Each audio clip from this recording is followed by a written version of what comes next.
saw a lot of plays over the middle of the field. What's your philosophy about controlling the middle of the field, and have you talked at all with Mike McDonald about how he views controlling the middle of the field as well? I really don't dictate if the ball goes over the middle of the field. The defense does. Todd, yesterday Odell talked a little bit about kind of your confidence in communicating the vision that you want for the offense. How do you go about trying to kind of create a clear picture for what you want this offense to be? Well, first off, it's execution trumps everything. So no matter what we run, the only thing that really matters is that our guys play with confidence, get lined up, and execute at a high level. Lamar said that you suggested not for him to wear the wristband with the plays. What was the thinking behind that? I think it's easier. I don't say that. One of the most important things is if your ability to communicate the calls, and the best way for that to happen is to not start with wristbands. He has to hear what I say. He has to process the call. He has to regurgitate to the players. He has to get the cadence. We can always go to wristbands. Wristbands are easy. You just read it. Hard is learning the offense, being able to process and make the calls. Todd, do you get a sense that Lamar's more locked in for minicamp to now trying to learn that offense? What's that? You get a sense that Lamar's more locked in for minicamp to now trying to learn the offense? Oh, I think he was pretty locked in then, but obviously there's a different sense of urgency. I think we'd all say that, but I think he was pretty locked in then. What are some things you can learn from your times at Tampa Bay and Georgia that can help you here in Baltimore? That you need good players to score on offense. What do you thought of Zay so Huh? far? What do you thought of Zay so far? Zay Flowers? It's a fun little toy right there, isn't it? I'm just fired up. Eric and the boys drafted him. Todd, how does the familiarity with Odell previously help you as he's coming to a new team and you're getting to know him and how you can use him?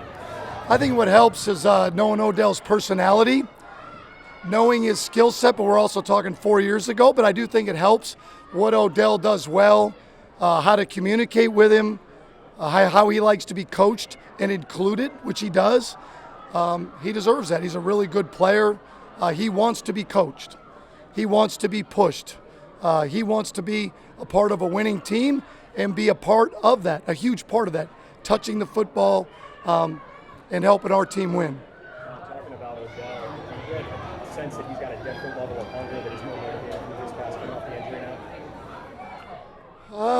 now? Compared to Cleveland, like I said, guys are always motivated. That's hard to compare years past of being locked in or more motivated. I've always seen Odell as being very motivated as a player. You'd have to ask him whether he's more motivated now, but he seems to be in a really good place. Broadly,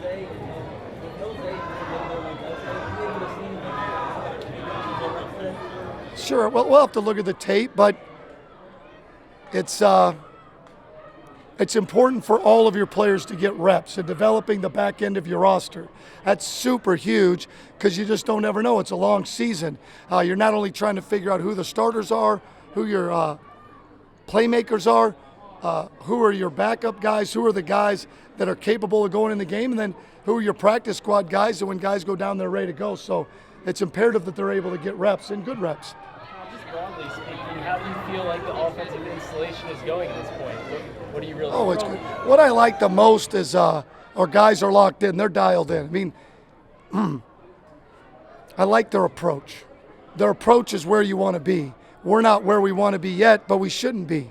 That's why we practice. That's why we meet. That's why you get out there and there's things you're like, wow, that's the way it looks. And then there's others where you're like, that isn't anything like we want it to look. That's part of what you do. And then you fix that and you brag upon that and you get better on that.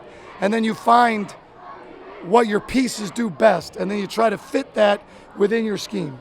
It seems like on most plays, you guys are out of the huddle by 15 seconds. The tempo is definitely picked up in years past. Is this kind of how you want it to be in terms of the pace of play in between plays? Well, first off, whether it's the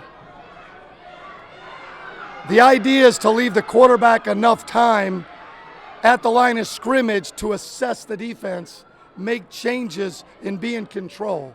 I'm a firm believer that You want your quarterback to play his best, you got to empower him. It goes from here to here. I'm a part. I want to help with the game plan. I want to see things, what they're doing defensively. If that is getting the line quicker, then so be it. If it's a situation where we've got some sort of a run-pass option or run or pass, then so be it. But I do believe in getting the line quicker. I think that gives us more time at the line of scrimmage to assess for the quarterback. Todd, you've coached a lot of different types of quarterbacks in your career. How does that help you prepare for the challenge of coaching Lamar Jackson? Oh, all of them are a little bit different. You really like the challenge of guys that, one, obviously have a tremendous skill set, which he does. And I've been lucky to be around a lot of those guys that I've been blessed to coach them. They made me a better coach. But the thing you like about Lamar is he's becoming even more diligent. He wants to be great. He wants to be elite. I do not see a guy that signed a contract and said, okay, I've arrived. I want to be elite. I want this offense to be elite. I want to give ourselves a chance to win every week. And that's been impressive. Distribution of the football. You mentioned a lot about threatening the entire field and how that makes it an offensive balance. How much of that has to come from scheme? And how much of it will be Lamar naturally working to multiple units and bring the ball out? Great question. So scheme is a part of ball distribution, and have enough skill players to where you want to distribute it to them.